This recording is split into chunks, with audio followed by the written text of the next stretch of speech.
craft beer, this is a rich environment, the state of Michigan, for our farmers because there are a lot of things that go into some of these products. With us now, Jenelle Jagmin. She is the director for the Michigan Craft Beverage Council. Great to have you with us.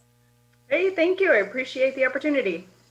We've had some people from some of the craft beer industry on with us before, and I was telling them it is overwhelming now to go into a store and pick out a beer to take to a party. I used to get freaked out by wine. Now it's like the same anxiety in the craft beer industry. Oh, you can't look at it as anxiety. It's opportunity. There are so many options. Yeah, so it's like Great it's fever. not as easy, because in wine it's like usually if it's higher on the shelf, it's more expensive. um, and I do have to also point out that we definitely are interested in helping the craft beer industry, but also the distillers, the wineries, and the craft cideries in the state. And I'm sure that, I don't know if you're a cider drinker, but there's definitely been, a number of new ciders also hitting retail and, you know, spirits as well, Michigan craft spirits.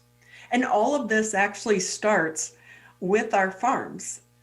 For those not Well, familiar with some of the products that go into the things that we drink, tell us some of the things that the farmers have to make.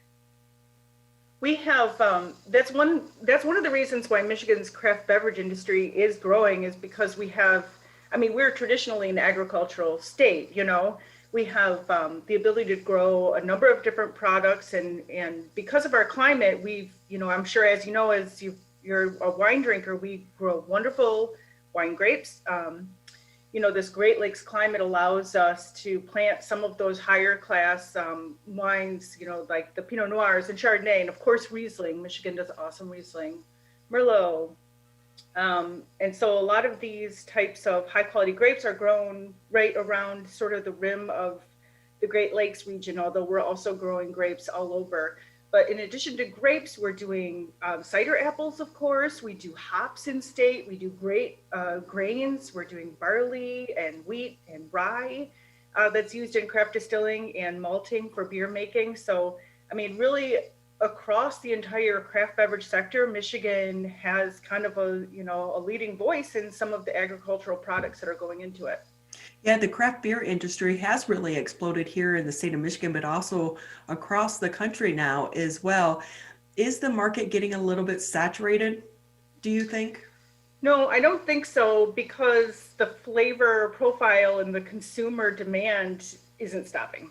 And everybody is looking kind of for the new thing. So I think more so just with that change in flavor profile that the brewers are constantly going to be adjusting to what is in demand this season or for the next couple of years. So no, I don't see there being a saturation point. We have, a little more than 300 breweries in our state now, and we still see, the licenses growing annually. So it's good. I think we're in a good spot.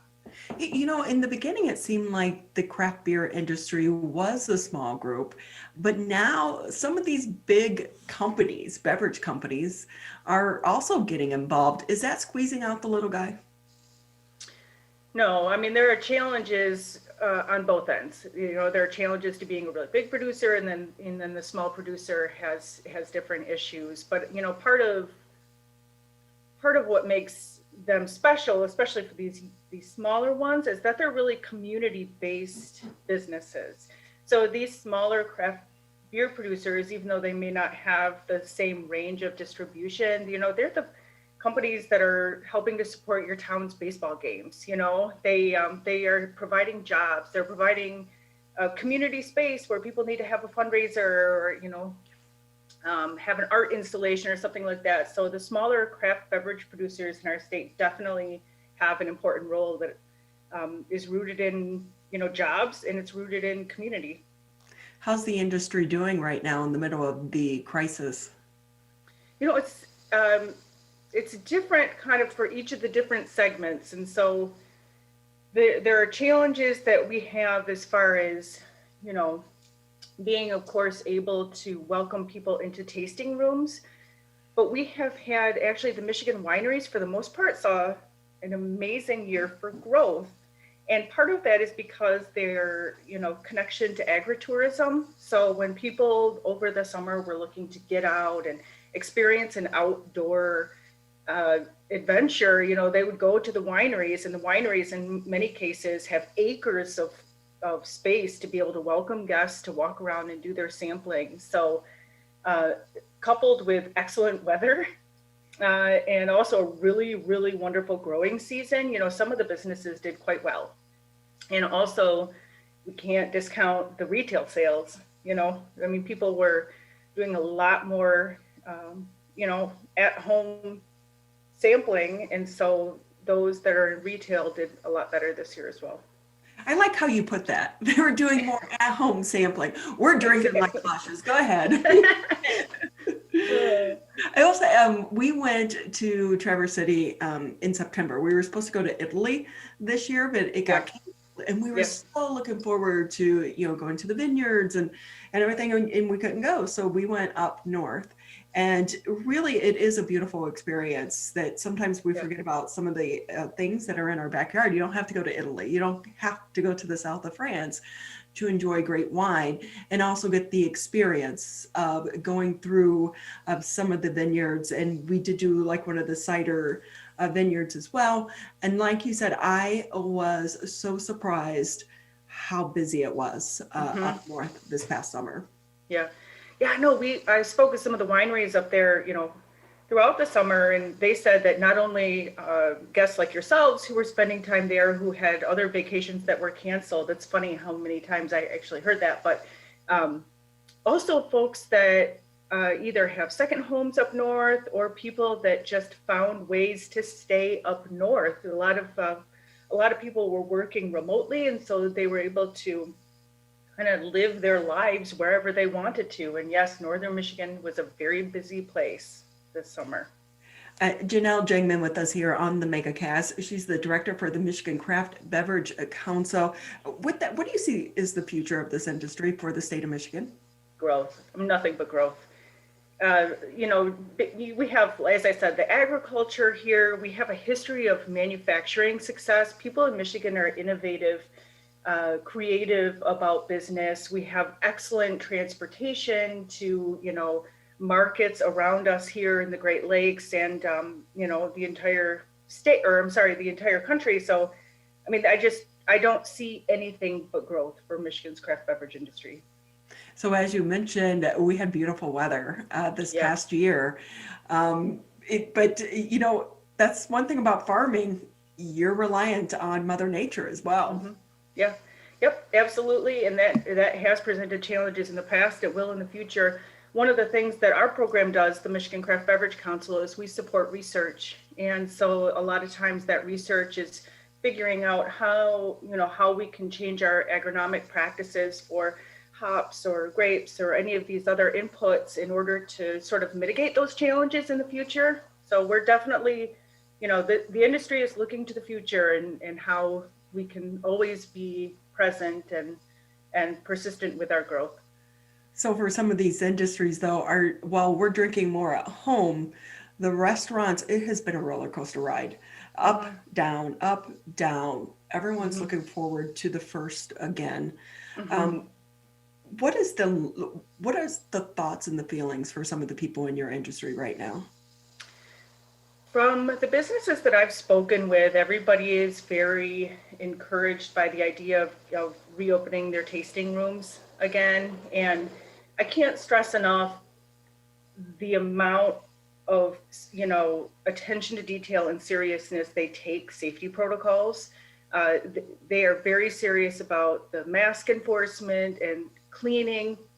You mentioned this, the summer weather being awesome, but I don't know if you've seen any of the articles online or been doing some traveling for these businesses that have like the igloos or the, single family huts that they're entertaining guests throughout the winter, and they just are booked out with reservations for weeks and weeks. So even despite this cold weather, people are finding ways to enjoy these craft beverage businesses in a safe and responsible manner. So I don't know, I kind of feel like we're reimagining the way that we do experience, this sort of businesses in the future. But yes, definitely the businesses with tasting rooms are, most of them are ready to get back in business there.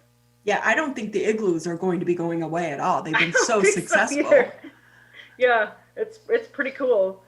And it's just, more and more the guest is looking for an experience, and that definitely provides an invigorating and fun way to spend your time at a distillery or winery or brewery. I will say the one downfall with the igloos is, like you said, you have to make reservations. And Yep. so I've never been able to plan it to where it's actually snowing at a time I'm in the igloo because I want to feel like I'm in a snow globe. Oh, maybe there's a business opportunity there. Fake snow machines or something. I don't know.